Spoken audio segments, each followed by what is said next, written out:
नमस्कार, आप सभी का बहुत बहुत स्वागत है। मेरा नाम रूबिका लियाकत है। इस वक्त आप हुंकार देख रहे हैं। मैं उदयपुर में मौजूद हूँ। लेकिन बात जरा पीएफआई की हो जाए। केरल में उस पर बहुत से आरोप लगे हैं, वहां पर मौजूद रहकर देश भर में दंगा फैलाने। लेकिन आज की तारीख में जो कुछ पीएफआई की तरफ से कहा जा रहा है और जो नसीहत और ज्ञान दिया जा रहा है, उस पर एक कहावत याद आ रही है। और कहावत यह है, 100 चूहे खाकर दिल्ली चली, बिल्ली चली हज को। यही काम पीएफआई की तरफ से हो रहा है। पीएफआई जो अदालत है, उसके कामकाज पर सवाल उठा रहा है, उसके फैसले पर सवाल उठा रहा है, मुसलमानों को भड़काने का काम कर रहा है। और हम यूं ही नहीं कह रहे हैं, हमारे पास बकायदा पीएफआई की प्रेस रिलीज है, प्रेस नोट है, जिसमें कुछ सवाल पीएफआई की तरफ से या बयान पीएफआई की तरफ से दिए गए हैं। और उन्हीं बयानों पर आज एबीपी न्यूज के हुंकार में सवाल है। और वो सवाल क्या है? वो ये है, पहले बयान पर। पहला बयान क्या है कि मुसलमान मस्जिदों पर कार्रवाई का विरोध करें।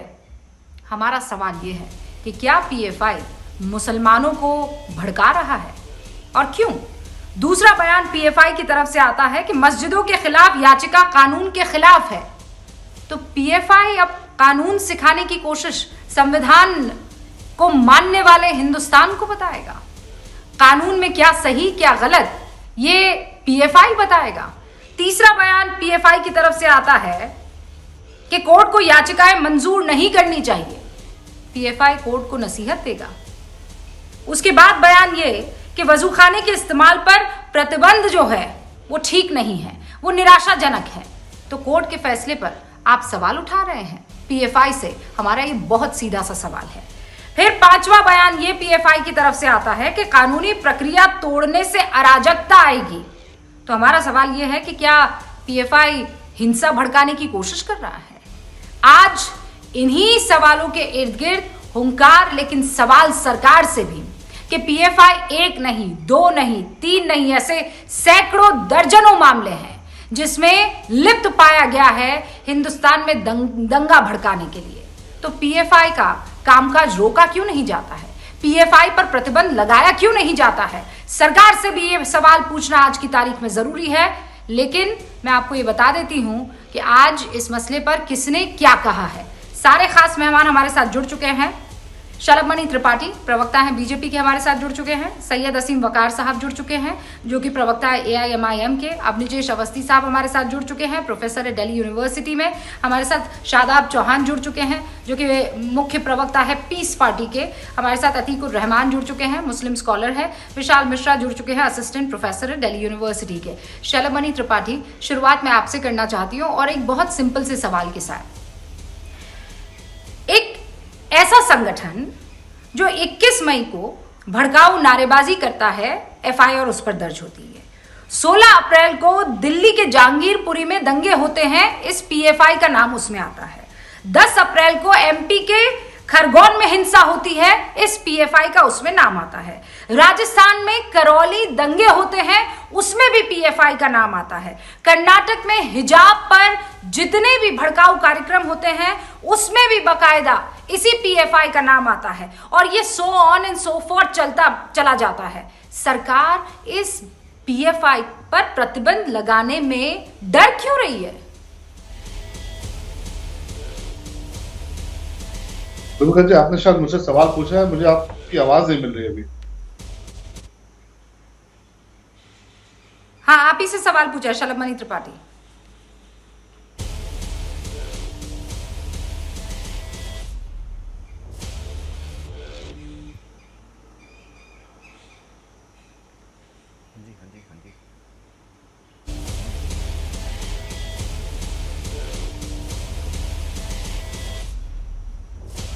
हेलो शलभ त्रिपाठी, मेरी आवाज आप पर आ रही है? मैं फिर से बिल्कुल संक्षिप्त में पूछ रही हूँ, पीएफआई पर प्रतिबंध लगाने से सरकार खौफ क्यों खा रही है?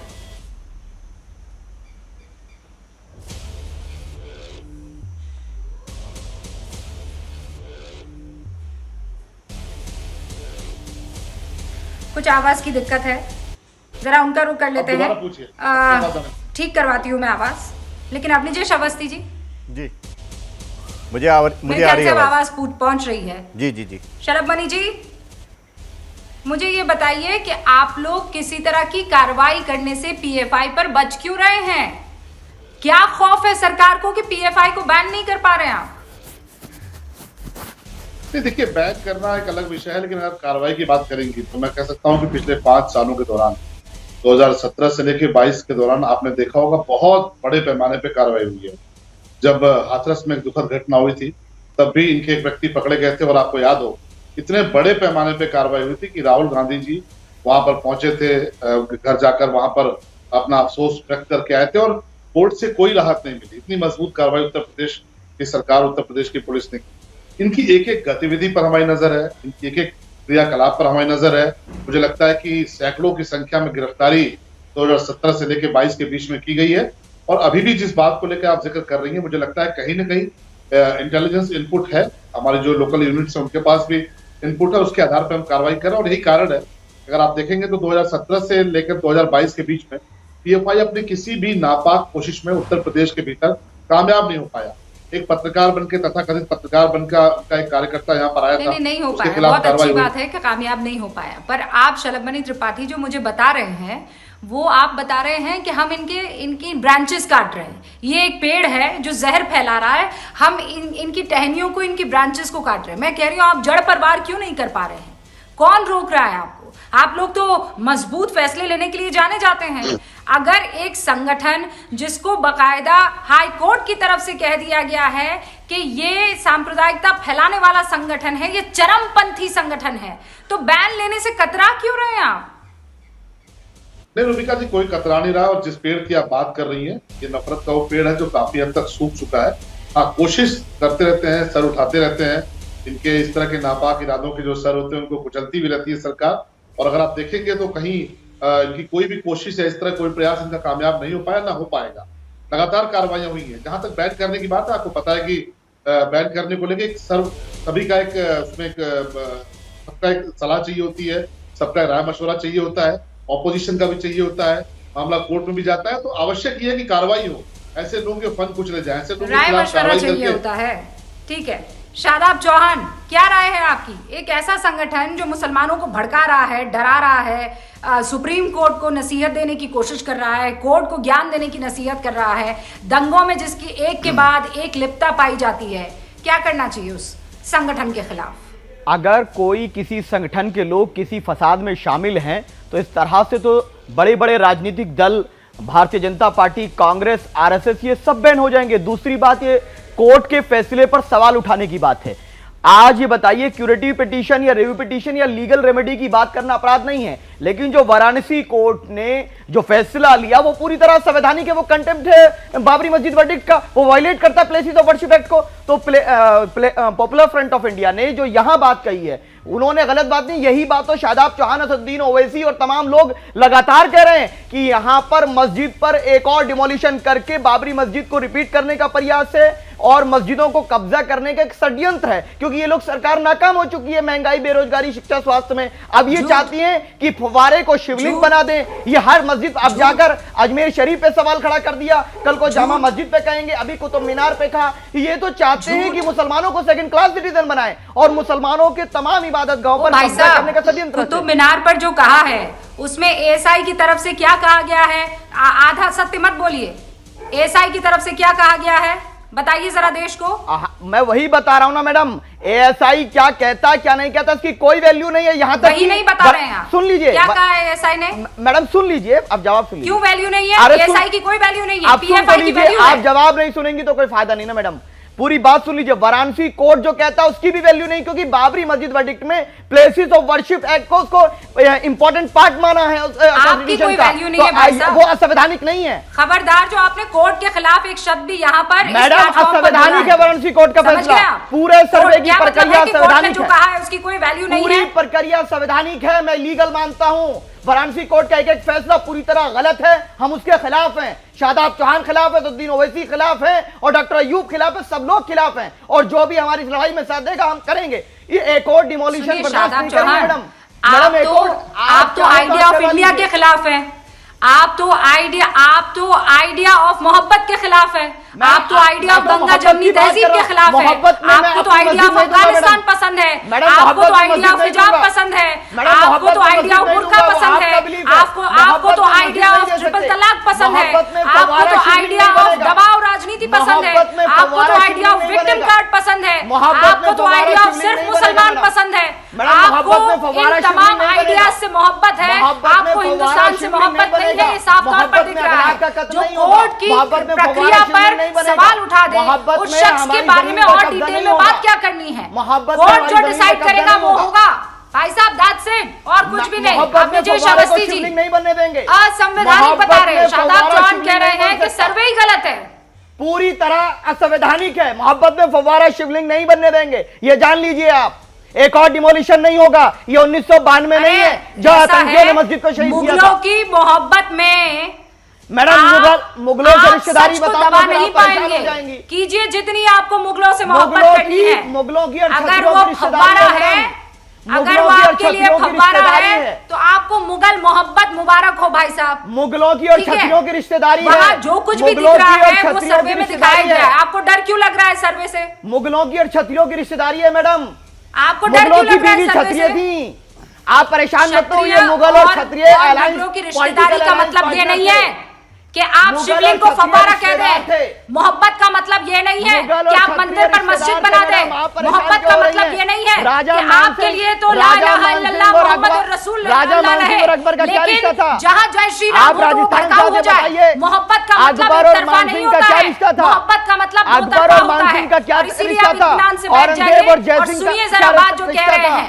अरे सारे रिश्ते मैं आपके सामने रख देती हूँ ना, मैं राजस्थान से ताल्लुक रखती हूँ, तो बताइए मुझे पता है, का क्या रिश्ता मुझे था? पता है कि बताइए अकबर और मानसिंह का क्या रिश्ता था? आमेर के किले में जाइए, आमेर के किले में मुगल आकृतियां क्या कर रही हैं? लेकिन इसका मतलब ये नहीं है कि आप मंदिरों पर आमेर के मस्जिद किले बना में मुगल देंगे। स्ट्रक्चर क्या इसका कर रहा है? मतलब ये नहीं है कि सिर्फ आमेर मुसलमान के किले में मुसलमान मुगल होगा स्ट्रक्चर क्या और कर रहा है हिंदुओं की मैडम? भावनाओं की कद्र नहीं करेंगे। आप नहीं कर इसका सकती मतलब मैडम। ये नहीं है आपकी कि तरह आपकी artificial अकीदत को faith अकीदत नहीं है। और आस्था को आप शर्मसार करेंगे। आर्टिफिशियल फेथ के लिए कोई वैल्यू नहीं है हमारे लिए। अपनी जय अवस्थी मैडम आर्टिफिशियल फेथ की कोई वैल्यू नहीं है। कुतुब मीनार के लिए जिस तरीके की बातें की गई, एएसआई ने जो कहा, मैं उसके साथ खड़ी हूँ।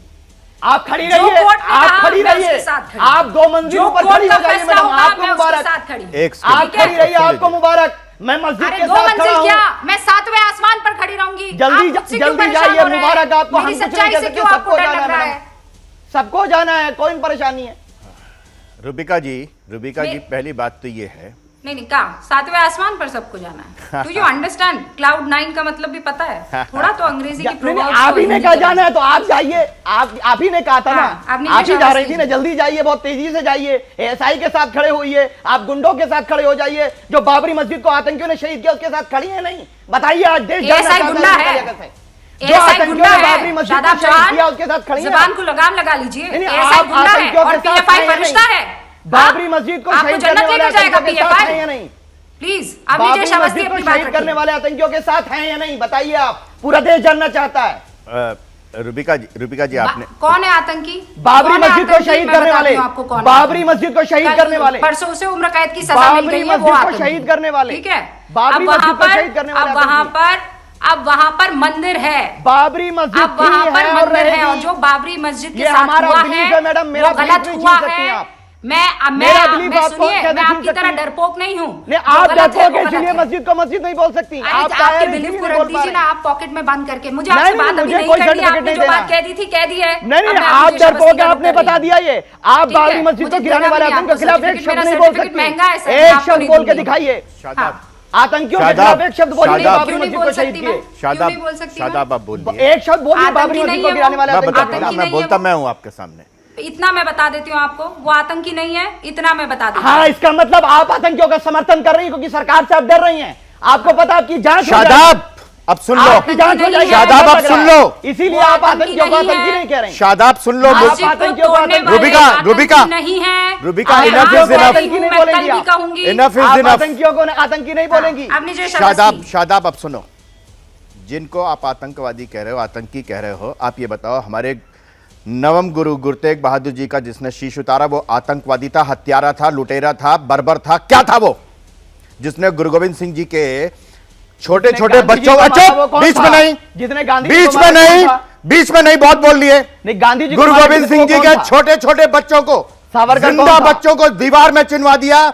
गोडसे कौन उस था? पर थूकोगे कि नहीं? गोडसे के ऊपर उस पर थूकोगे? थूकोगे कि नहीं? गोडसे के ऊपर हमारे थूकोगे? दशम गुरु, गोडसे के ऊपर हमारे थूकोगे? गुरु अर्जुन देव जी को अरे जिसने गोडसे के ऊपर जिसने थूकिए तवे, ना। जलते तवे पर बिठाया, वो हत्यारा था कि नहीं था? उससे अपनी गोडसे रिश्तेदारी कौन था? दिखाओ, दिखाओ।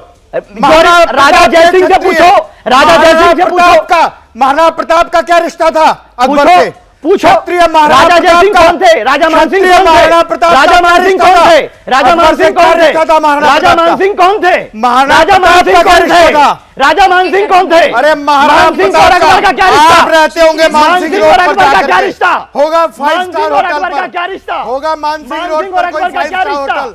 मैं मेरा आदर्श सर, महाराणा क्षत्रियों प्रताप का है, और मुगलों का रिश्ता जिसने है। अपने देश के लिए घास की रोटियां खाना मंजूर किया। कितने- वो है मेरा आप- आदर्श। कितनी तुम बीवियां थी जैसे उनको? लोग कितनी कायर, बीवियां थी महाराणा प्रताप के? कायर, 13 लालच में बीवियां थी, 13 पत्नी थी महाराणा एक प्रताप की, सेकंड, लालच पता है? शादाब चौहान, शादाब चौहान, आप नीचे शब्द दीजिए, एक सेकंड रुकिए। शादाब चौहान, शादाब चौहान, एक सेकंड बस, मैं एक सेकंड सुन लीजिए। शादाब चौहान, ये जो सर्कल में आप फंसाने की कोशिश कर रहे हैं वो मत कीजिए। आपको ये पता लगाना है ना कि महात्मा गांधी का हत्यारा कौन था। वो सबसे बड़ा आतंकी था, मैं कह रही हूँ। अगर महात्मा गांधी की हत्या की, सावरकर गद्दार उसे था? फांसी पर चढ़ा सावरकर दिया। गद्दार था? बाबरी बात मस्जिद को खत्म, गिराने रुक वाले जाइए, आतंकी अब हैं? सुनिए, अब मेरी बात सुनिए, अब मेरी बात सुनिए, अब मेरी बात सुनिए, बकवास मत कीजिए। नहीं, आप बकवास कर रही हैं। औरंगजेब आतंकी था? नहीं था। हाँ? क्यों? नहीं था। औरंगजेब आतंकी था? गुरुदेव बहादुर जी का शीश उतारा, नहीं वो था। आतंकी नहीं था। नहीं था। आतंकी हो जाएगा? नहीं हाँ? था। पता नहीं कहा इससे सिख मस्जिद समाज की है आतंकी कहाँ? हो हमने जाएगा? जो समझा है, इससे समाज है करेंगे? कहाँ? शकुंतला बेटी को इंसाफ देने वाले थे। जनरल डायल का ये इतिहास जो क्या है? आप इस वक्त बहस शकुंतला कर रहे हैं, बेटी को उस पर इंसाफ अंकुश किसने लगाइए, दिया? ब्रेक लगा दीजिए। शकुंतला बेटी को इंसाफ किसने दिया? आतंकी का शकुंतला का मतलब इतिहास तो जानती हैं समझिए। आप शकुंतला का इतिहास अपराध एक जानती हैं? अलग चीज बताइए। होती है, आतंक अलग चीज शकुंतला होती का है। इंसाफ, दोनों को एक कैसे कर सकते हैं शकुंतला आप? का इंसाफ जानती हैं आप? Logical debate. शकुंतला को जानती कुछ हैं? भी बोलेंगे? शकुंतला को जानती हैं आप? शकुंतला कुछ को भी जानती हैं? बकवास करने बनारस की की बेटी कोशिश को? करेंगे यहाँ पर? बनारस की बेटी शकुंतला को जानती हैं आप? आप अरे जानती आपको है कुछ नहीं जब पता है। इब्राहिम का आपको कत्ल कुछ किया नहीं था, पता है। इब्राहिम का कत्ल किया था औरंगजेब PFI की बात ने। कीजिए। औरंगजेब PFI का रहमतुल्लाह बात अलैह कीजिए। ने इब्राहिम का सारा कत्ल ज्ञान किया। देंगे। यहाँ पे रुबिका, एक बात बड़ी देंगे। साफ सी है। रुबिका, एक बात बड़ी साफ सी है। आज इसने इब्राहिम ने औरंगजेब कत्ल को किया। समूचे और सिख शकुंतला समाज बेटी का को इंसाफ दिया। समूचे जी, सिखों जी, का जी, अपमान मैं किया है। मैं आवाज समूचे कम सिखों करूं। का मेरे कुछ अपमान और किया मेहमान हैं, शादाब उनसे बात चौहान ने। करने दीजिए। यहाँ PFI के बारे में ये आदमी नहीं बोल पाएगा। मैं रुबिका जी, और मैं यहाँ बताता पर हूँ। बैठ के आप धीरे- रुबिका जी, मैं बताता हूँ आपको। नहीं बोल रुबिका जी, मैं जबरदस्ती का बताता हूँ ज्ञान आपको। देंगे। अब नीचे शबस्ती जी, एक सेकंड रुक जाइए। अतीकुर रहमान साहब, मैं रुबिका जी, PFI मुझे की 10 तरफ सेकंड से दे जो दीजिए। बातें की गई, अब मुझे नीचे 10 सेकंड शबस्ती दीजिए। जी एक सेकंड रुक जाइए।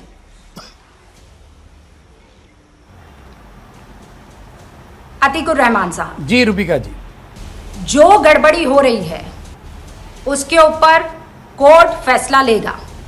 मैं तो कहती हूं कोर्ट की जगह सारे बुजुर्गों को आपस में बैठकर मामले को हल निकाल देना चाहिए। कोई भी कल को खड़ा होकर ये कहेगा कि फला जगह जो है वो मंदिर है, यहाँ पर मस्जिद क्यों बनी हुई है, जैसे अजमेर शरीफ के साथ हो रहा है, उसका एक इलाज होना चाहिए। मैं ये बात मानती हूँ, लेकिन कुछ जो बहुत अहम जगह है वहां का मसला जब तक हल नहीं होगा तब तक PFI जैसे तमाम संगठन आएंगे और इस बहती गंगा में हाथ धोने की कोशिश करेंगे अपने फायदे के लिए। अतीकुर रहमान साहब जी जी जी, बिल्कुल सही कहा आपने। और ये पहल सेंट्रल गवर्नमेंट को उठाना चाहिए रुबिका जी, कि जितने भी कंसर्न पार्टीज हैं, और खास तौर से मैं कहूँगा पॉलिटिकल पार्टीज हैं, लोकल पार्टीज हैं, उन लोगों को बिठाया जाए तो ऐसी कोई भी समस्याएं हैं उनका हल निकाला जा सकता है। जहां तक कि PFI का सवाल है, PFI के ऊपर जो कुछ भी इल्ज़ाम आपने लगाए हैं वही काम हमारे चैनल्स के ऊपर आए दिनों बैठ के बीजेपी के प्रवक्ता, RSS के प्रवक्ता, संघ एलिमेंट्स हमेशा करते रहते हैं। अपने लोगों को जागरूक करते हैं, अपने लोगों को बताते हैं, संविधान और असंवैधानिक जो गतिविधियां हो रही है उनके लिए आगाह करते हैं। जहां तक कि मैंने PFI के बारे में जानकारी हासिल की है, PFI एक सोशल अपलिफ्टमेंट ऑर्गेनाइजेशन है। अगर वो ऐसी कोई कार्रवाई में लिप्त हैं जो कि गैर कानूनी है, जैसा कि आपने पूछा, शलम मनी जी को, बीजेपी को कार्रवाई करना चाहिए। और इन्होंने झारखंड में बैन लगाया भी था। उन्होंने लड़ा, अदालत के सामने गए, लड़ा और बैन को हटवा लिया। पूरी इंडिया में आप बैन लगा दीजिए। सवाल ये है रूबिका जी कि जब हम पूछते हैं, आप पूछती हैं कि भाई किन मुसलमानों से आप बात करके ज्ञानवापी जैसे मसलों का हल निकालेंगी। All India Muslim Personal Law Board इनके लिए आतंकी है, अनकॉन्स्टिट्यूशनल है, एनजीओ भी नहीं है। पीएफआई को आपने आतंकी करार दे दिया है, तो कौन से मुसलमानों से बीजेपी बात करेगी? कांग्रेस को बोलते हैं कि कांग्रेस को एक ढंग का संगठन बना दीजिए ना। आप किन लोगों को त्रिपाठी जी कुछ कहना चाह रहे हैं? आतिकुर रहमान साहब, मैं कह रही हूँ एक ढंग का फॉरवर्ड लुकिंग किसी कोई ग्रुप बनाया गया है जिससे बात की जाए। ओके आतिकुर रहमान साहब 10 सेकंड और। बीजेपी ने पिछले 8 सालों में वो तमाम डेमोक्रेटिक रास्ते बंद कर दिए हैं जो कि ऑपोजिशन या इनके मुखालिफ कोई भी लोगों से बात करने का रास्ता पैदा कर सकते थे, वो रास्ते बंद हो गए। ओके शलभमणि त्रिपाठी जवाब दीजिए। ओके शलभमणि त्रिपाठी। देखिए रूबिका, आप कह रही थी ना कि पीएफआई पर बैन लगाना चाहिए, पीएफआई के खिलाफ कार्रवाई करनी चाहिए। अब आप देखिए आपके सामने किस तरह के विचार आ रहे हैं। अतीकुर रहमान साहब पढ़े लिखे व्यक्ति लगते हैं काफी स्कॉलर हैं, किस तरह उसके तर्क सामने आ गए। शादाब चौहान को आपने सुना ही सुना। राहुल गांधी जी का स्टेटमेंट अगर आप याद कर सकती हैं तो आप याद करिएगा कि जब वो गए थे पीएफआई के एजेंट के घर पर, उनकी पत्नी और बच्चों से मिल के आए थे और बोले थे नहीं इस पूरी लड़ाई को कांग्रेस लड़ेगी। झारखंड में लागू किया गया था, फिर ऑनरेबल कोर्ट ने उसको हटा दिया। तो जो कार्रवाई हो सकती है प्रशासनिक तौर पर कार्रवाई की जा रही है। मैं तो सिर्फ इतना कहूंगा कि देखिए ये पहल हर एक समाज को अपनी तरफ से करनी पड़ती है। क्या कारण है कि आज उंगलियां किसकी तरफ उठ रही है? पूरा देश देख रहा है, पूरी दुनिया देख रही है। अतीकुर रहमान साहब जैसे लोग जो पढ़े लिखे लोग हैं, वो भी अगर ये मानने को तैयार नहीं कि नहीं उनके यहाँ से कुछ पनप रहा है, उनके यहाँ से कुछ गलत हो रहा है, तो ऐसे आप समझिए कि कहां से कम्युनिटी कैसे सही दिशा में जाएगी, कैसे सही डायरेक्शन में जाएगी। क्या कारण है कि नौजवान जो है आतंकवाद की तरफ प्रेरित हो रहे हैं? क्या कारण है कि नौजवान भटक रहे हैं? क्या कारण है कि उनके अंदर देशभक्ति की भावना कम हो रही है? ये तो हर समाज को सोचना चाहिए। किसी भी समाज की तरफ से अगर ऐसा होता है तो सबसे बड़ी चिंता, सबसे बड़ी मुश्किल का सबब उसके लिए होना चाहिए। लेकिन मुश्किल तब होती है कि जब समाज के प्रबुद्ध लोग, जो सो कॉल्ड प्रबुद्ध माने जाते हैं, वो आगे आके डिफेंड करते हैं, कहते हैं साहब वो ठीक है, ऐसा ठीक है। बाकी शादाब चौहान तब से बोल रहे थे। मैं तो सिर्फ इतना कहूंगा कि शादाब चौहान को भी अपनी छोटा सा जवाब देना चाहूंगा। पहले 1 सेकंड बस खत्म कर रहा हूं। अतीकुर रहमान साहब, शादाब चौहान के नाम के आगे भी शादाब के आगे चौहान लगा है। 5 पीढ़ी 6 पीढ़ी पीछे जाएंगे तो समझ में आ जाएगा इस देश में किसी कालखंड में क्या क्रूरता हुई है, क्या बर्बरता हुई है। मैं तो दलित समाज के लोगों को भी प्रणाम करता हूं कि उन्होंने तलवार के आगे घुटने नहीं टेके, अपना धर्म बचाया। और जो पिछड़े समाज के लोग हैं उनको भी प्रणाम करता हूं। क्या हमारे पूर्वजों ने भुगता है 5 पीढ़ी 6 पीढ़ी पहले, जब तलवार के आगे लोग घुटने टेकते थे और शादाब चौहान हो जाया करते थे, उनकी पीढ़ियां बदल जाती थी। आज जो बैठ के ज्ञान देते हैं उनको समझना चाहिए इस देश में किसी कालखंड में क्या क्या हुआ है। आज जिसने भी अपना सुन लीजिए शलभ भाई, सुन लीजिए शलभ भाई, सवाल मुझसे किया है, जवाब सुन लीजिए। शादाब चौहान और उसके बाद अतीकुर रहमान। शादाब चौहान। शलभ भाई, आपने जो सवाल उठाया, आप सुन लीजिए। शलभ भाई सुन लीजिए, क्या आप बताइए। अरे सर सुन लीजिए, अरे सर सुन तो लीजिए, जवाब सुन लीजिए। शादाब चौहान से आपको परेशानी है। आपका भी नाम पहले शमशाद था, आपका भी नाम पहले शमशाद था। नहीं, ये तो बिलीफ की बात है। और दूसरी चीज ये कि अगर कोई अपनी मर्जी से मजहब को तब्दील करता है, एक एक करके क्या? नहीं, किसी ने कुछ नहीं सुना है, किसी ने कुछ नहीं सुना है। 1 सेकंड रुकिए, किसी ने कुछ नहीं सुना है। दोबारा शादाब चौहान दोबारा अपनी बात रखिए। हाँ, मैं वही बता रहा हूं कि अपनी मर्जी से रिलीजन को सेलेक्ट करना मेरा संवैधानिक अधिकार है। अगर कोई कह रहा है कि मैंने तलवार के डर से किया, तो वह क्षत्रियों पर लालछन लगा रहा है। क्षत्रिय देश की सेवा करता है। राजनाथ जी हो या योगी जी, कोई और, हर क्षत्रिय पर सवाल खड़ा कर रहे हो। चले महाराणा प्रताप, हम डरने वाले नहीं है। हमने मर्जी से इस्लाम को कबूल किया, दिल से कबूल किया, क्योंकि हमें लगा राह हक है। पहले आप भी शमशाद थे, आप भी शमशाद थे, पहले आप भी शमशाद थे, पहले आप भी शमशाद थे, पहले आप भी शमशाद थे। अच्छा, पहले आप भी शमशाद थे। शलभ भाई, शमशाद थे। शलभ भाई, आप भी शमशाद थे। आप डीएनए चेक कराइए। जो कोई पैदा होता है वो फितरत इस्लाम में पैदा होता है। ये रिलीजन बिलीफ, कुछ भी, सबका डीएनए इस्लाम का है। आज नाश्ता ठीक से किया है कि नहीं किया? बहुत बढ़िया किया। 1 सेकंड दोनों रुक जाइए। शादाब भाई प्लीज, एक तो आपको इलॉजिकल बहस करने का ऑस्कर अवार्ड मिलना चाहिए। मतलब इतनी बढ़िया इलॉजिकल बहस करते, कोई लॉजिक का दूर दूर तक कोई आप नाता नहीं बताइए है। कि मैं अपना रिलीजियस बिलीफ नहीं बता अगर सकता? किसी दिन इत्मीनान से बैठकर हम इस पर चर्चा करेंगे, आपके इलॉजिकल आदम अलैहिस्सलाम का DNA है नहीं शलभ भाई के अंदर? किसी और दिन की जाएगी। शलभ भाई अभी के मैं अंदर जरा एक आदम बार अलैहिस्सलाम का PFI पर DNA बहस है कर या दूं। नहीं? मुझे नहीं सुनना अभी, शलभ रुक भाई जाओ। के अंदर आदम अलैहिस्सलाम का DNA है या नहीं है? सुन क्या शलभ भाई के अंदर जो शमशाद थे, इनके अंदर भी आदम अलैहिस्सलाम ये का कहाँ DNA से है। पहुंच रहे हैं? आदम आदम अलैहिस्सलाम का का DNA सबके अंदर। भाई आप पीएचडी करो ना अपने इलॉजिकल डिबेट पर, पीएचडी कर देना भाई, पीएचडी करना है भाई। तो आप में इस लिहाज से मनु का डीएनए है, शादाब साहब, आदम है ना, अलैहिस्सलाम मनु का का डीएनए आपके आदम अंदर। अलैहिस्सलाम का DNA। हो गए आप आज परेशान पहले नहीं तलवार हो। के आगे मेरा भाई, रिलीजियस PhD करो ना, बिलीफ तुम करो ना ये और अपनी पीएचडी, ये शुरुआत किसने की? सवाल किसने उठाया? सवाल शरद मनी त्रिपाठी ने उठाया। हाँ वो शरद, बिलीफ आपको सवाल मुबारक अगर हो। उठाया जाएगा तो जवाब तो दिया जाएगा ना। आपको सुनिए ना, आपको मुबारक हो। मैं कह रही हूँ आपको पीएचडी करनी चाहिए, अपने बेतुके बयानों पर पीएचडी कर लीजिए। आप अपनी रिसर्च पे PhD करिए, जो आप बोल रही हैं वो जिनको तथ्यों पे पीएचडी आधारित जो है नहीं है। काम आएगी। अच्छा ठीक है, असीम वकार साहब, मैं एक सेकंड, अपनी जयश्री प्लीज, मेरे दो मेहमान असीम वकार साहब भी हैं और प्रोफेसर विशाल भी हमारे साथ बने हुए हैं। असीम वकार साहब, ये अब ये ऐसा माहौल हो गया है कि पूरे देश में जगह जगह अब इस तरीके की आवाज़ें उठने लगेंगी कि फला जगह जो है मंदिर था, यहाँ पर मस्जिद आ गई है। इसका कोई हल है या हर जगह कोर्ट का दरवाज़ा खटखटाया जाएगा?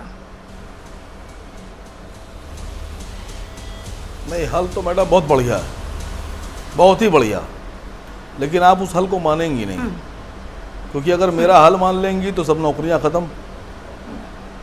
जब मेरा हल तो बहुत बढ़िया है, लेकिन मानेंगी नहीं आप।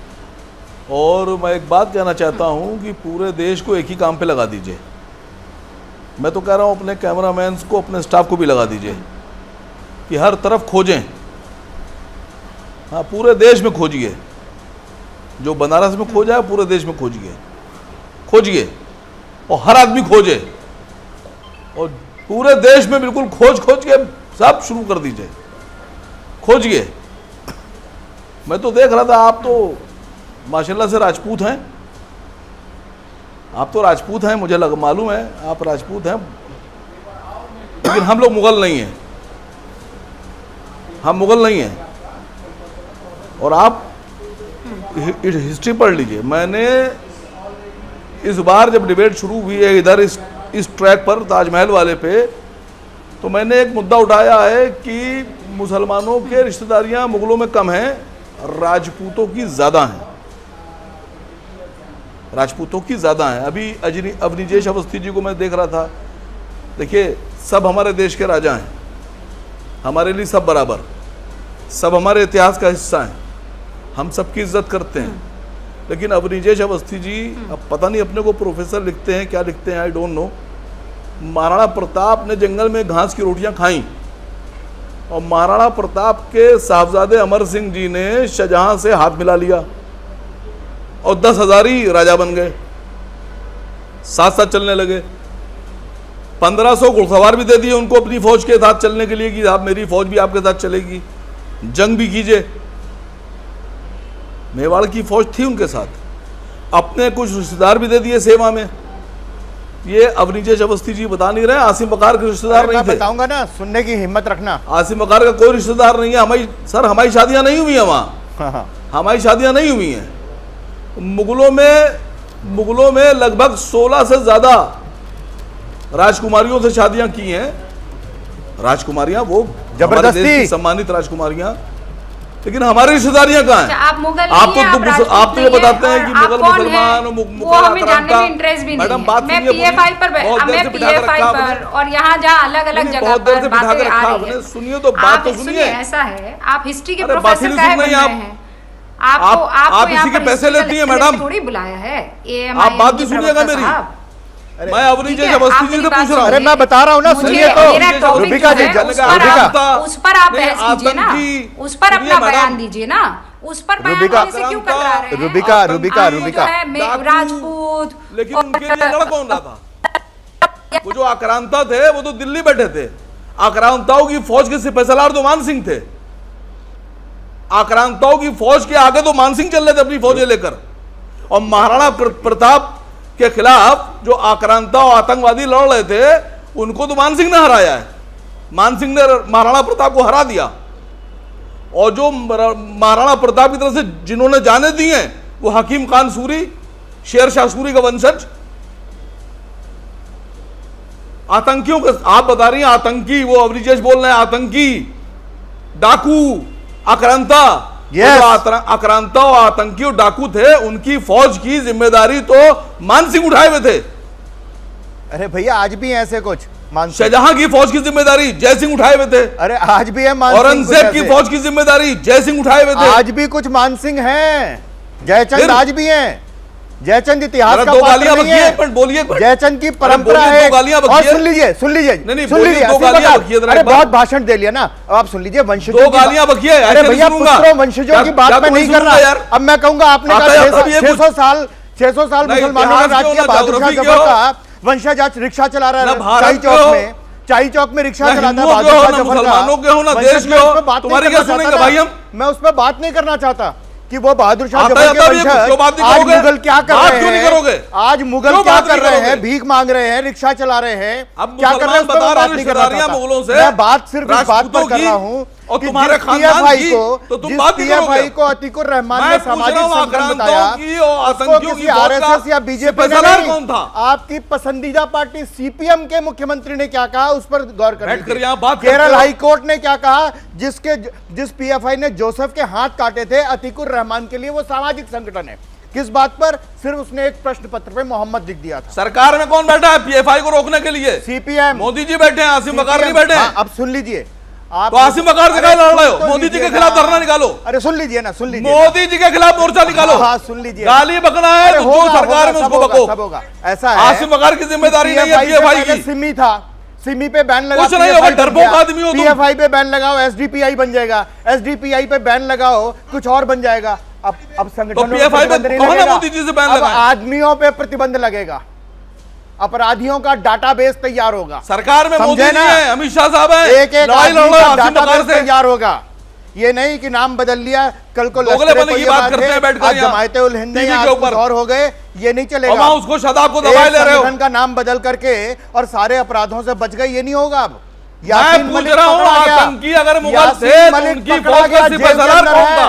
वो आतंकी जेल हुआ के कि नहीं अंदर है हुआ? जो आपके जवाब लोग दो जो है मुझे। ना, आपके लोग पुराने वाले प्रधानमंत्री जिससे हाथ मिलाते थे, भाई पर नहीं बोलना है, मुंह तुम्हें रही जम जा रही है। ये है जिसको असलियत। बाकायदा अब आप पर तैयार हो मुझे जाओ, बताओ, कितनी आपकी? तैयार हो जाओ पूरी तरीके से। कह दिया है कि एक्सट्रीमिस्ट ऑर्गेनाइजेशन है, नहीं वो उसके अख्तर बारे में की एक कौन भी थी? वर्ड नहीं बोलना। कौन थी आपकी? हर वो आदमी जिसने अपराध बताइए किया मुझे। है पकड़ा जाएगा। वो मान सिंह की भी 2018 में हाई कोर्ट ने कह दिया जहांगीर था की कि जहांगीर की 27 बीवी कौन थी आपकी?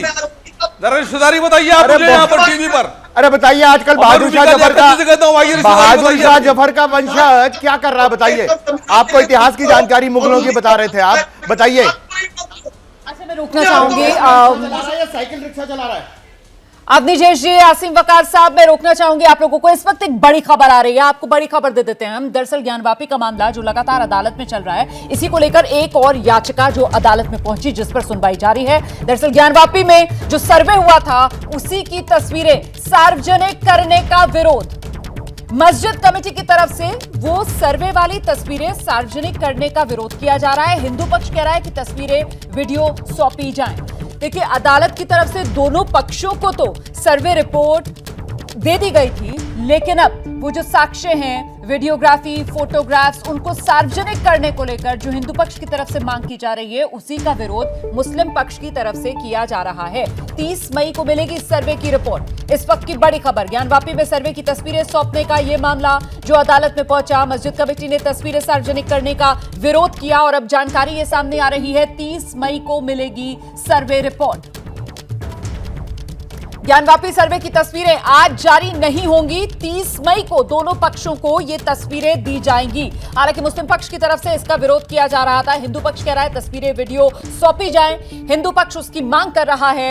सर्वे रिपोर्ट जो है वो दोनों पक्षों को देने की बात अदालत की तरफ से पहले कर दी गई थी। ये वीडियोस और तस्वीरों को लेकर मामला है जिसको लेकर मुस्लिम पक्ष की तरफ से कहा जा रहा था कि ये नहीं सार्वजनिक की जानी चाहिए। हिंदू पक्ष इसकी मांग कर रहा था और अब जो तारीख सामने आ रही है वो 30 मई की तारीख सामने आ रही है, जब दोनों पक्षों को ये सर्वे की तस्वीरें सौंपी जाएंगी। इस बीच चर्चा जो यहां पर हुंकार में हम कर रहे थे, रुबिका अभी तक आपके साथ थी, लेकिन कुछ तकनीकी खराबी आ गई है जिसकी वजह से रुबिका से संपर्क नहीं हो पा रहा है, तो मैं रोमाना इसार खान इस चर्चा को आगे बढ़ाऊंगी। हमारे साथ सभी खास मेहमान लगातार बने हुए हैं। इस बीच मुझे लगता है विशाल जी बहुत देर से अपनी बारी का इंतजार कर रहे हैं। सर, आपके पास मैं आ रही हूं, लेकिन अभी तक चर्चा में जो बुनियादी बात आ रही है उसका जवाब तो शलभ जी आप ही को देना है। सर, सारा का सारा मुद्दा पीएफआई को लेकर है। पीएफआई को बैन क्यों नहीं कर देती है सरकार? सर, आज की बात नहीं है, पिछली सरकार से, मतलब मोदी सरकार केंद्र में जब वन चल रही थी उस दौरान से ये मामला बार बार सरकार के सामने आता है कि पीएफआई को बैन करो। नहीं, पीएफआई को बैन करने की जरूरत है कि पीएफआई को बैन कर देंगे। अभी ठीक से इलाज कर रहे हैं, मरम्मत कर रहे हैं। अभी जरूरत नहीं है बैन करने की पीएफआई को। कितनी जगह दंगों में पीएफआई का नाम सामने आता है। आज भी हम इसी को लेकर चर्चा कर रहे हैं कि साहब ये कैसा संगठन है जो देश के लोकतांत्रिक मूल्यों से अलग जाकर संविधान की मखौल उड़ाकर अपनी ही सरकार, अपने ही कायदे कानून चलाने की बात कर रहा है। आप कह रहे हैं सर जरूरत नहीं है, आप कह रहे हैं जब जरूरत आएगी। 2017 से लेके 22 तक उत्तर प्रदेश में कितने दंगे हुए आप मुझे बताइए? एक भी दंगा हुआ हो? सर, मैं तो दिल्ली दंगों को लेकर आपसे सवाल पूछ रही हूँ सर, उसमें पीएफआई का नाम आया। जहां जहां पीएफआई का नाम आ रहा है, इसीलिए सर मैं तो देश में पूछ रही हूँ, पीएफआई देश में आपको जवाब दे रहा हूँ जी। इसीलिए कह रहे हैं कि मरम्मत कर रहे हैं, इलाज कर रहे हैं, भरपूर इलाज कर रहे हैं। जहां मिलते हैं उनके खिलाफ ऐसी कार्रवाई करते हैं कि उनकी पुष्टें याद रखती हैं। जब जरूरत आएगी बैन भी करेंगे। यहाँ भारत सरकार को पता है कि इनकी हैसियत इतनी नहीं है। अच्छा। पीएफआई के खिलाफ जितनी कार्रवाई हो सकती है भरपूर कार्रवाई कर रहे हैं। तो डॉक्टर विशाल मिश्रा, ठीक है, शादाब चौहान भी जवाब देना चाह रहे हैं, लेकिन उससे पहले डॉक्टर विशाल अपनी बारी का इंतजार कर रहे हैं। डॉक्टर विशाल मिश्रा, आप सहमत है सरकार के इस नजरिए से कि अभी मरम्मत कर रहे हैं, जब आएगी बारी तो फिर कर देंगे बैन भी, मतलब अभी बैन करने की जरूरत नहीं है? डॉक्टर विशाल मिश्रा, पीएफआई को बैन करने की अभी जरूरत नहीं? रोमाना जी, पीएफआई के जो उत्तर प्रदेश में पकड़े गए थे उनके साथ क्या हुआ ये सबको मालूम है। लेकिन दूसरी बात मैं यहाँ पे एआईएमआईएम के प्रवक्ता से पूछना चाहता हूँ कि एक तरफ हाथ में संविधान लेकर चलते हैं, संविधान की दुहाई देते हैं, और दूसरी तरफ उसी संविधान के तहत जो न्यायपालिका है उसके निर्णय को मानने से इनकार कर देते हैं और अपने आप को बहुत बड़े सेकुलरिज्म के सूरमा कहते हैं। ये मैं यहाँ पे शादाब चौहान को सुन रहा था, मैं इनसे पूछना चाहता हूँ कि तथ्यों पर बात नहीं करोगे? पीएफआई के मामले पर पी नहीं निकला, मुंह में दही जमी हुई थी, ठीक है, जिसको बाकायदा हाईकोर्ट तक ने कह दिया है कि चरमपंथी संगठन है, लेकिन यहाँ पर बैठकर अनाप शनाप ना जाने कौन कौन से तर्क दिए जा रहे हैं। डॉक्टर विशाल, फिर आपसे भी तो पलट कर ये पूछा जाए। बीच में एक लाइन फिर इनसे बुलवा लीजिएगा। 10 सेकंड ठीक है सर, मैं रोक रही हूँ आपको। इस वक्त बड़ी खबर आ रही है, मुझे दोबारा बड़ी खबर का रुख करना है। और बड़ी खबर ज्ञानवापी मस्जिद मामले में जो सुनवाई चल रही थी अदालत में, उसमें सर्वे की तस्वीरों को लेकर ये फैसला हुआ है कि आज ये तस्वीरें जारी नहीं होंगी। 30 मई की तारीख तय की गई है। 30 मई को दोनों पक्षों को तस्वीरें दी जाएंगी। हिंदू पक्ष कर रहा है तस्वीरें और वीडियो सौंपने की मांग, मुस्लिम पक्ष की तरफ से इसका विरोध किया जा रहा था। मुस्लिम पक्ष कह रहा था कि वीडियो और तस्वीरें सार्वजनिक नहीं की जानी चाहिए। ज्ञानवापी सर्वे की जो तस्वीरें हैं, जो वीडियो है, अब वो 30 मई को दोनों पक्षों को दिया जाएगा। अभी तक की यही बड़ी खबर है। इस बीच सर्वे रिपोर्ट पहले ही दोनों पक्षों को देने की बात अदालत की तरफ से कर दी गई थी। ये आज जो मामला है वो तस्वीरों और वीडियोस को लेकर चल रहा था। हिंदू पक्ष ने मांग की थी कि ये तस्वीरें और वीडियो भी सौंपे जाएं। इसी का विरोध जो मुस्लिम पक्ष की तरफ से किया जा रहा था। मस्जिद कमेटी ने सार्वजनिक करने का विरोध किया था। तो 30 मई को दोनों पक्षों को ये तस्वीरें और वीडियोस सौंपे जाएंगे। तो अब बड़ा सवाल ये उठता है कि आखिरकार इसके मायने क्या हैं? क्या ये दोनों पक्षों को जो सौंपे जा रहे हैं तो ये सार्वजनिक होंगे या नहीं होंगे? क्या सिर्फ ये पक्षकारों को ही दिए जाएंगे? लेटर नहीं, प्रार्थना पत्र दिए हैं। वो उस प्रार्थना पत्र में उन्होंने कहा है, पहली पैरा में तो उन्होंने कहा है कि किसी को कॉपी दिया जाए वीडियोग्राफी फोटोग्राफी का जो इसमें वादी या प्रतिवादी हैं। इसको तो मैं भी सहमत हूँ, लेकिन दूसरा का उनका जो है प्रार्थना पत्र था कि इसको इस निर्देश के साथ दिया जाए कि ये अन्य किसी को न दिखाएं न किसी को करें। इस पर मेरा विरोध है, आपत्ति है। 30 तारीख को जैसे कि आपने मांग की है कि सबको मिलना चाहिए, जो पक्षकार है उनको मिले ताकि स्टडी हो। आपत्तियां भी तो देखना जरूरी है वकील साहब, ये पक्ष आपने रखा होगा। 30 तारीख तक मिलने की उम्मीद है। 30 तारीख को ही मिल जाएगी। माननीय न्यायालय का आदेश आ गया कि आज टेक्निकल कारणों से कॉपी तैयार नहीं है, 30 तारीख को मिल जाएगी। ठीक है, थैंक यू। हम ही लोग को मिले रिकॉर्ड। हिंदू पक्ष के वकील सुधीर जी हमारे संग मौजूद हैं। सुधीर जी, कोर्ट के बीच तमाम बातों पर चर्चा, तस्वीर वीडियो की सुबह से चर्चा थी, क्या चर्चा हुआ? आज तय हुआ तारीख की, कब मिलेगा? आज नहीं मिला। 30 तारीख को तारीख तय हो गया ना। 30 तारीख को 2 बजे पत्रावली पेश होगी, उसी से मिल जाएगा। आज मिलने की बात तय थी सर, आज क्यों नहीं मिल पाया? कुछ बताया? क्योंकि टेक्निकल कारण, जिला जज के कर्मचारी द्वारा बताया गया कि टेक्निकल कारणों से कॉपी तैयार नहीं हो पाई है, तो 30 तारीख को मिल जाएगी। आपके बिसेन जी ने भी एक पत्र लिखा कि इसको रोक देना चाहिए, क्या लगता है वो कारण था कि टेक्निकल कोई और कारण है? मैं बिसेन जी के पत्र के बारे में मुझे संज्ञानता नहीं है, वो पत्र मुझे प्राप्त नहीं है, वो कहाँ लिखे हैं, किसे लिखे हैं, लेकिन आप लोगों के द्वारा सुनने को मुझे मिल रहा है कि पत्र लिखे हैं, कॉपी न मुझे प्राप्त है, और न ही पत्रावली में होता तो ही मुझे बताया जाता। इंतजामिया कमेटी ने एक पत्र लिखा, आप चर्चा कर रहे थे, आपने कुछ बात भी कही उसको लेकर, क्या पत्र में उन लोगों ने क्या बात लिखी?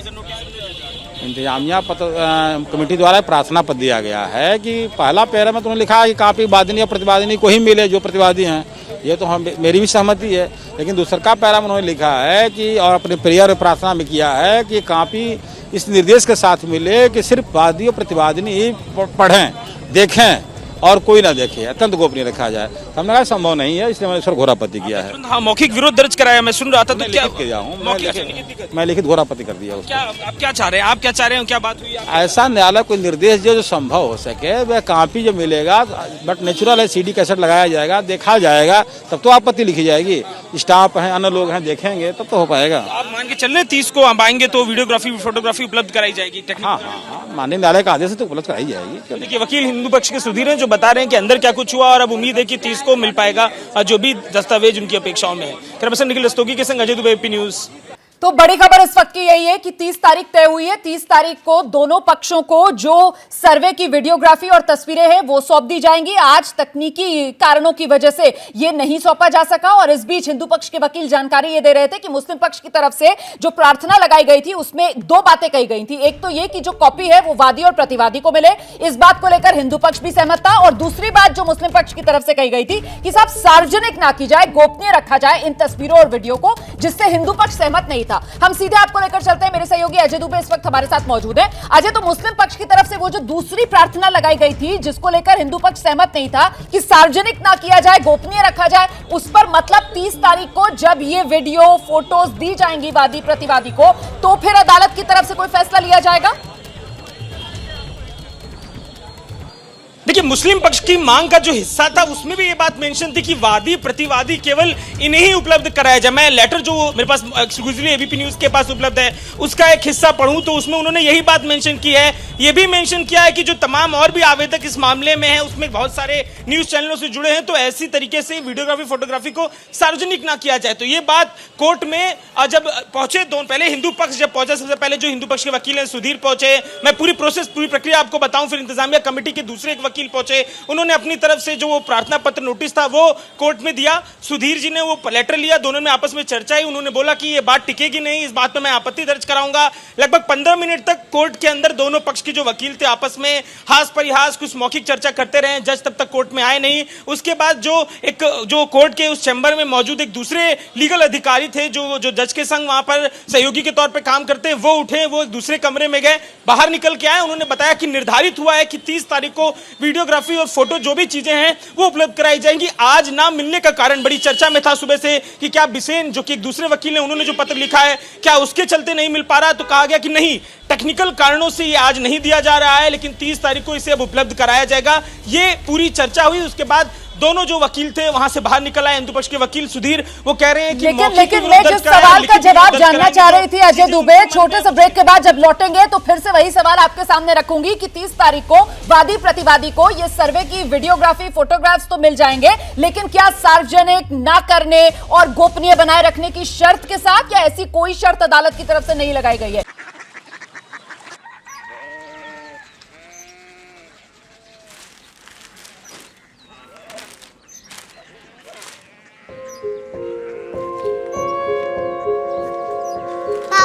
बाबा कोरिया सिटी जानी ना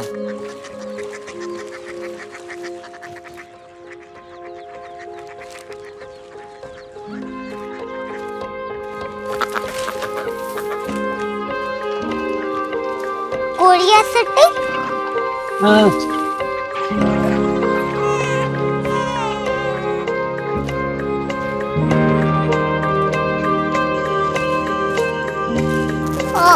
कोरिया सिटी कहाँ पे है? शहर अंग्रेजी लगे हैं।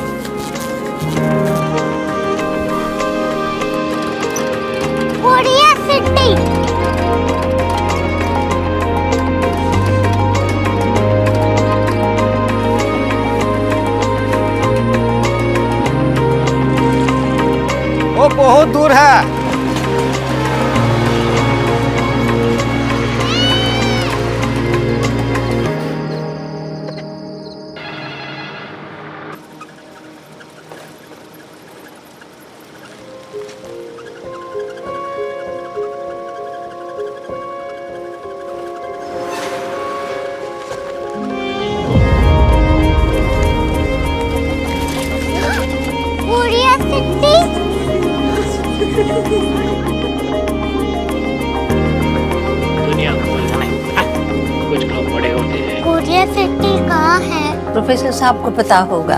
हो ये छोटा वाला ग्लोब लगता है और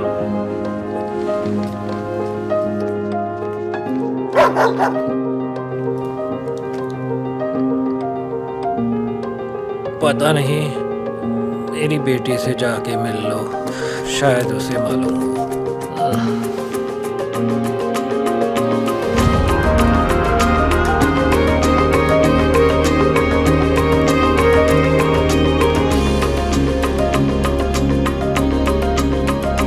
हाय,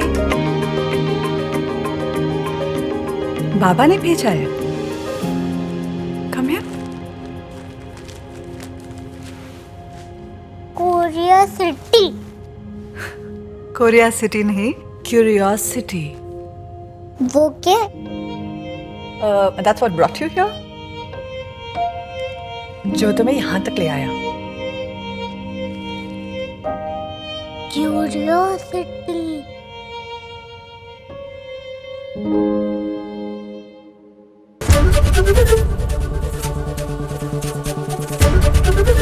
एबीपी न्यूज आपको रखे आगे।